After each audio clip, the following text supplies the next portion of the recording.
A ruthless underworld killer is right now on the run somewhere in Sydney as police investigate the brazen execution-style attack on a 35-year-old man at Carlingford. Cheung was gunned down in his own driveway yesterday before detectives found a GPS tracking device that had been attached to his car. It's understood the victim's brother is a member of Sydney's Coconut Cartel, which exploded onto the gangland scene earlier this year. But so far, nobody has been arrested. Joining us now is Robert Critchlow, former New South Wales Police Detective Superintendent. Good morning to you. Another execution-style hit on someone in the driveway of their car on a Sydney street. How concerning is this as a former cop? Oh, it's awful. I know this area very well. It's it's a very nice, peaceful community. It's nice citizens that surrounded by parks and bushland and don't expect this behaviour in their street near their homes. So the police turn up and they start looking and they find a GPS tracker under his car. How unusual is this? It's not unusual. We're seeing it more and more. It's been going for some time, and of course trackers are illegal. They're an illegal item to have for this purpose. But to focus the murder by the use of a tracker to go where the person's going to be is very, very concerning. So it was obviously a hit. That was very deliberate. Obviously whoever is going to be using that car is someone they wanted to kill. As far as we know, the victim is not a member of an organised crime group. We understand his brother allegedly is. Is this a gang tactic to go for someone's family, allegedly? Well, this fellow has convictions for using or possessing firearms, so he's not as if he's a totally innocent person. Yeah. It's different scales of involvement. He may be a supporter. Very, very early to speculate in these reasons. But once again, involvement in organised crime, even being around it or supporting it, is very dangerous for everybody involved. OK, so where do police start? Well, they'll be very methodical. They'll do the crime scene first, of course, and they've already found the tracker, which is very significant. I understand there's a lot of CCTV in the area, so they'll work very methodically to get those things underway. But also they'll be looking at informants, other resources in the community, other investigations, because these investigations often cross over each other. There'll be other police looking at other cases, and they will come together and they'll wrap it around. I think they'll track the movements of the car after the offence. Just curiously, do informants usually tell on gang members? Every day. Do they? Yes. Even though it's a dangerous world? Absolutely. The code of silence is a myth. Everyone's talking to everybody.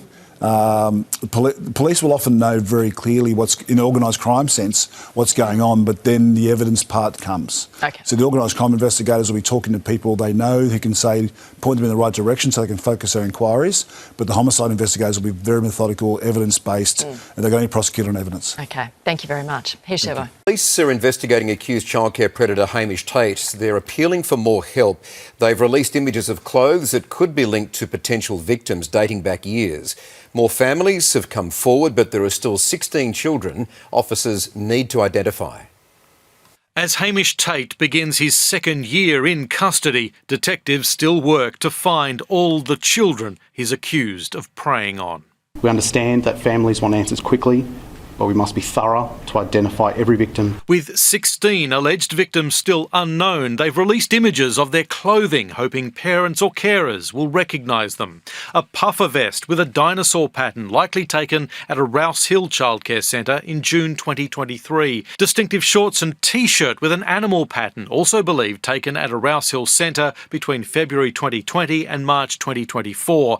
And a two-tone shirt, likely taken at a Putney childcare centre January 2018. Police allege among the more than 2 million files found on dozens of devices seized from Tate's Glossodia home. Every image may contain a clue that helps identify a child. Tate's been charged with more than 300 offences involving 158 children over 16 years, working in childcare, mainly in Sydney's northwest. As of yesterday, we spoke to 2 more families. Look, as a parent myself, the impact on these families can't be understated. Since news of this operation first came to light, investigators say they've had more than 300 calls from the public as they work to try to identify more potential victims. Our victim ID team is tenacious, they're committed, and will stop at nothing. Paul Caddick, 7 News. We have some breaking news in Sydney. A man's body has been found outside a burning home in the city's west overnight. Live to Liam Tapper in Glenmore Park. Liam, detectives are now piecing together what unfolded there. Yeah, they certainly are. Now, detectives, they've come and they've gone. Only a few minutes ago they left, but forensics, they've arrived here a short time ago too, and they're the ones who are now taking over here this crime scene in Glenmore Park. It was around 1 o'clock this morning at this home on the corner that I take you over to now. You can see it's quite a large crime scene. We've been pushed back quite a fair way. Police, they've set up that white tent because, of course, that body of the man, it's inside the front of that home. It's actually in the carport. We're told that there was a fire that broke out in front of that car, in front of the car, which ignited part of the house as well. That car, it's a blue Commodore, and that is where that man's body was found. He lost his life. He was burnt in that fire, and he didn't make it, of course. Paramedics were called here. They were unable to save the man. He was targeted. That's what I've been told by police. So right now they are searching for those offenders and are trying to determine why this man was targeted in the latest attack here in Sydney, but certainly terrifying. With this part of Glenmore Park, it's a suburban area. It's very quiet. A lot of families live around here, so it's going to be very concerning for them when the sun comes up now. But this man here has lost his life in this tragic fire. Isn't it? Thank you, Liam. 7 News can reveal a retired Royal Flying Doctor pilot has confessed to shocking child sex crimes. Let's go live to Deanna Williams. Dee, he was one of the service's longest-serving employees. He was, Will, and one of their most respected. This is Rodney Mcredmond landing at Adelaide Airport for the final time in 2015 and getting the royal treatment, a traditional water salute. It was a surprise. I wasn't expecting anything. I'll have to talk to my wife about that. She didn't tell me. But the 34-year veteran of the service is now behind bars after pleading guilty to one count of maintaining an unlawful sexual relationship with a child under the age of 17. Court records show the offences occurred at a location in the inner southern suburbs.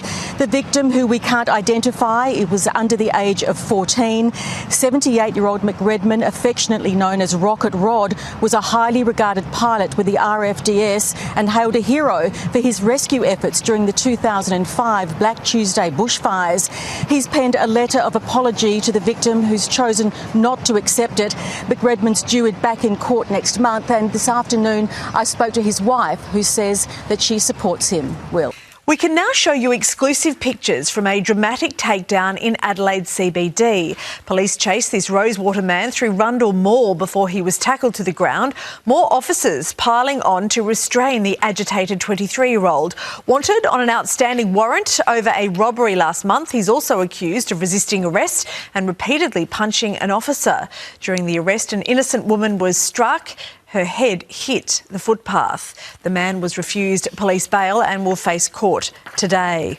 3 teenage boys are already out on bail after they were charged over a crime rampage across Melbourne.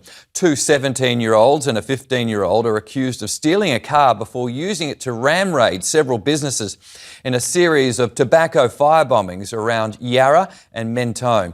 They've been charged with motor vehicle theft and are due to appear in Children's Court at a later date. First Vice President JD Vance has admitted his administration, quote, screwed up the release of the Epstein files. During a sit-down interview with podcaster Joe Rogan, Vance blamed poor communication for the mishandled release of the files rather than a cover-up. We absolutely screwed up the comms of the Epstein files, like we just did. But do I think the reason we screwed up the comms is because we were trying to hide something? No. Vance also claimed Epstein had connections to the highest level of American and Israeli intelligence, including agencies like Mossad and the CIA. 5 teens have been arrested on the Gold Coast after an alleged hold-up attempt overnight. Police were called to the Helensvale Tavern just before 8 p.m. after the females allegedly attempted to rob the drive-thru. A manager suffered lacerations during the ordeal. The group allegedly also assaulted police, kicking and spitting officers. Police have yet to lay any charges.